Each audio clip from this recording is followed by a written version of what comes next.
भस्म से तेरा नित नित हो श्रृंगार, काल भी तेरे आगे हाथ जोड़कर खड़ा लाचार। महाकाल शिव शंकर भोलेनाथ का स्वरूप जो रुद्र है, प्रचंड है, जो काल का भी काल है, वह महाकाल है।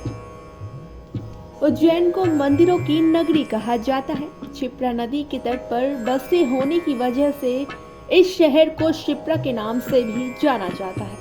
इसके अलावा यह प्राचीन नगरी संस्कृत के महान कवि कालिदास की नगरी के नाम से भी काफी प्रचलित है। उज्जैन में स्थित महाकाल मंदिर का पौराणिक महत्व है। इस मंदिर को लेकर ऐसी मान्यताएं हैं कि भगवान शिव ने यहाँ दूषण नामक राक्षस का वध कर अपने भक्तों की रक्षा की थी, जिसके बाद भक्तों के निवेदन के बाद भोले बाबा यहाँ विराजमान हुए थे।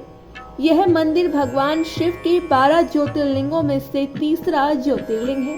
कालों के काल बाबा महाकाल के इस मंदिर के दर्शन करने दूर दूर से हर साल लाखों की संख्या में भक्त यहाँ पहुँचते हैं। भगवान शिव के इस स्वरूप का वर्णन शिव पुराण में भी विस्तार से मिलता है। मान्यता है कि महाकाल के दर्शन मात्र से ही मोक्ष की प्राप्ति हो जाती है। यह नवनिर्मित महाकाल लोक में भव्य प्रवेश द्वार, फव्वारों सहित शिव पुराण की कहानियों को दर्शाने वाले 50 से ज्यादा चित्रों की श्रृंखला बनाई गई है।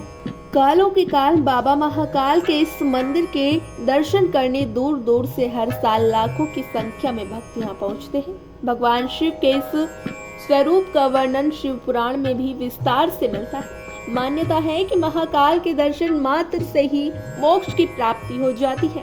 यहाँ नवनिर्मित महाकाल लोक में भव्य प्रवेश द्वार है।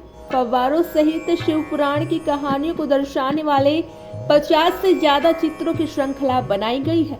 उज्जैन में बना 900 मीटर से अधिक लंबा महाकाल कॉरिडोर भारत में अब तक निर्मित ऐसी सबसे गलियारों में से एक है। महाकाल की भस्म आरती का भी अलग ही महत्व है।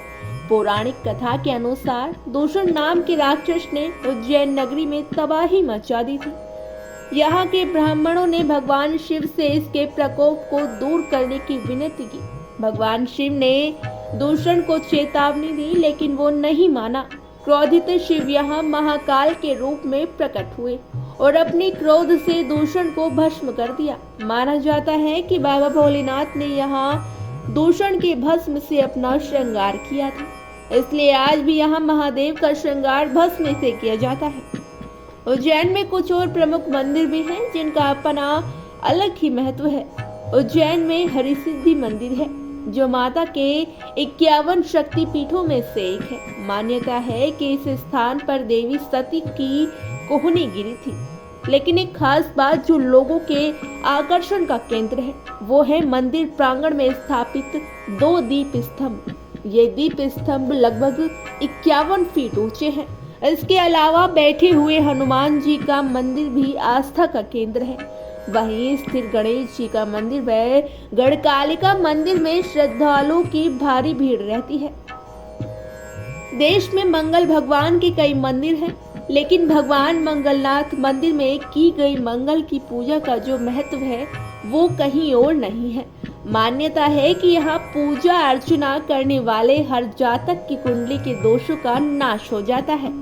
ऐसे व्यक्ति जिनकी कुंडली में मंगल भारी रहता है, वो अपनी अनिष्ट ग्रहों की शांति के लिए मंगलनाथ मंदिर में पूजा पाठ करवाने आते हैं। मंगलनाथ मंदिर में पूजा अर्चना करने से कुंडली में उग्र रूप धारण किया हुआ मंगल शांत हो जाता है। इसी धारण के चलते हर साल हजारों नवविवाह जोड़े जिनकी कुंडली में मंगल दोष होता है, वो यहाँ पूजा पाठ करवाने आते हैं। काल भैरव मंदिर भी उज्जैन शहर में एक स्थित हिंदू मंदिर है। यह शहर के संरक्षक देवता काल भैरव को समर्पित है, जहाँ रोजाना सैकड़ों भक्त आते हैं।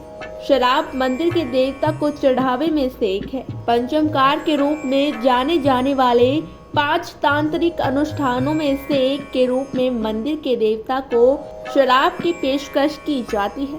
क्षिप्रा नदी के किनारे स्नान के लिए कई घाट निर्मित हैं। श्री राम घाट को राम घाट के नाम से भी जाना जाता है। यह सबसे प्राचीन स्नान घाट है, जिस पर कुंभ मेले के दौरान श्रद्धालु स्नान करना अधिक प्राधान्यता देते हैं। आपको ये हमारी रिपोर्ट कैसी लगी? कमेंट सेक्शन में हमें जरूर बताएं।